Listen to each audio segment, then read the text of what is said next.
So let's talk about one of the biggest, most personal questions there is. What exactly is a self? Is it some solid thing that's just in you? Is it all just an illusion? Or, and this is where it gets interesting, is it something we actually build piece by piece over our entire lives? Let's dive right in with this really powerful idea from the philosopher August Baker. He says selves are not things, they just shatter like them. And that just gets right to the heart of it, doesn't it? We all know what it feels like. We talk about a broken heart or a shattering trauma. We get, on a gut level, that our sense of who we are can feel so solid one minute and just completely fragmented the next. And that brings us to the central mystery we're going to try and unravel today. To figure it out, we're going to lean on the truly groundbreaking work of a psychoanalyst named Heinz Kut, who completely turned our thinking about the self on its head. You see, before Kohut came along, a lot of theories were all about what was going on inside us, our drives, our conflicts. But Kohut started a whole new school of thought. He called it self-psychology, and it was built on a pretty radical idea, that our inner world is actually shaped from the outside in. This was Kohut's big idea. From the second we're born, we are not self-sufficient. Not at all.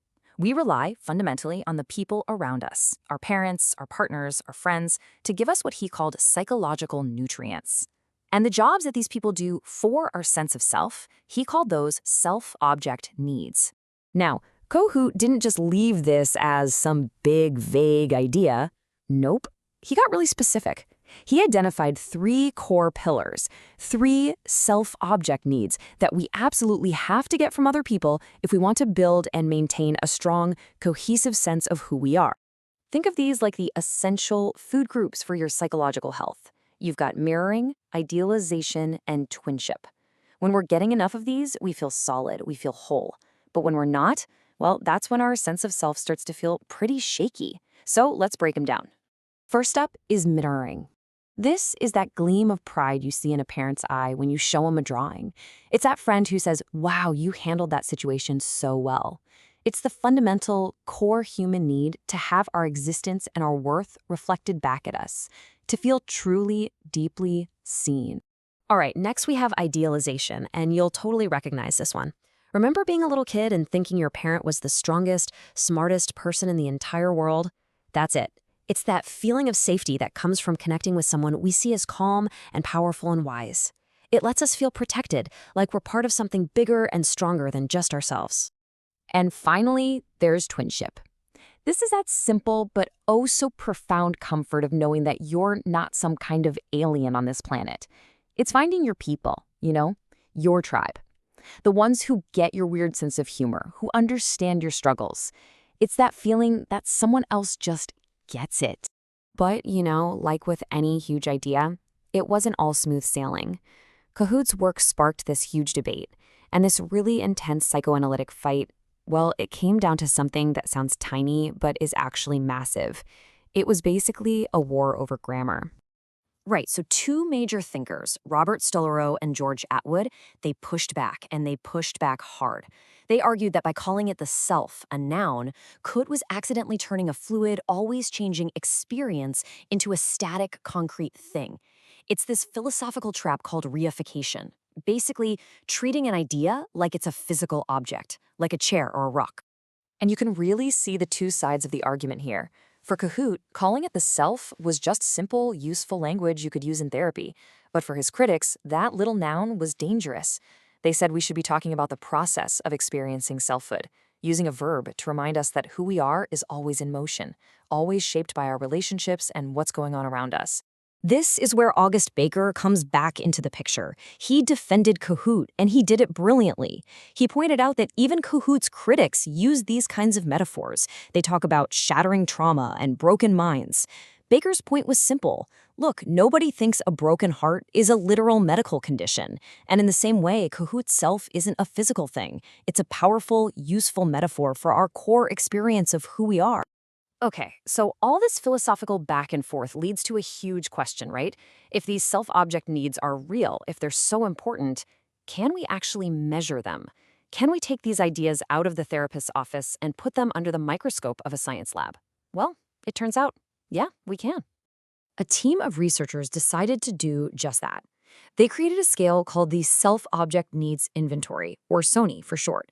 It was designed to scientifically measure how much a person either craves or tries to avoid those three core needs that Coate was talking about. This was a massive step, moving his theories from the couch to the laboratory. And the results from the SONI were just fascinating. They revealed these clear, predictable patterns. For instance, an intense, unmet hunger for mirroring was directly linked to things like narcissism and low self-esteem. And on the flip side, actively avoiding idealization or twinship, pushing away mentors or peers, was tied to a deep fear of intimacy. This data was powerful proof that Coate's clinical instincts were right on the money. So with this data, researchers could actually start to map out specific personality profiles. Let's take narcissism, for example. It turns out it's not just one thing. It's a very specific recipe. A high hunger to be admired, combined with a strong avoidance of both looking up to other people and feeling similar to them. It's a combination that protects a very fragile, grandiose self, but it comes at a massive cost to your relationships. Okay, so we've looked at the theory, we've waded into the big debate, and we've seen the scientific data. But what does all of this actually mean for a real person who's struggling? How does this theory actually help heal a self that feels fractured? So let's ground all this in a real-world case study of a patient who was in therapy for a long time. He came in feeling this deep sense of emptiness, depression, and self-devaluation, which are just classic symptoms of what Coate would call a fractured or disordered self. And the therapeutic journey that followed was like a perfect roadmap of Coate's principles in action. The patient started out by presenting a false self, this protective shell he'd built, but the therapist acted as a reliable self-object, giving him the consistent mirroring and understanding that he'd never had before. This created a safe space. And when the patient's rage and anger finally came out, the therapist didn't treat it like a problem. Instead, they saw it as a sign of hope. The patient's true, authentic self was finally fighting to be heard. So, the big takeaway from all of this, from the theory to the data to the therapy session, is pretty profound. Our relationships aren't just an accessory to our lives. They are the actual architects of our inner world. We are constantly being built, sustained, and sometimes, damaged by the quality of our connections with other people. So we're left with one final thought to take away from all this. And it's not just a question for psychology, it's a question for each of us. Who are the people in your life who give you that essential mirroring, who truly see you? Who do you look up to for their strength and wisdom? And who gives you that feeling of twinship, that deep down sense that you are not alone? Finding them, and just as importantly, being them, for others, might just be the most important project any of us ever undertake.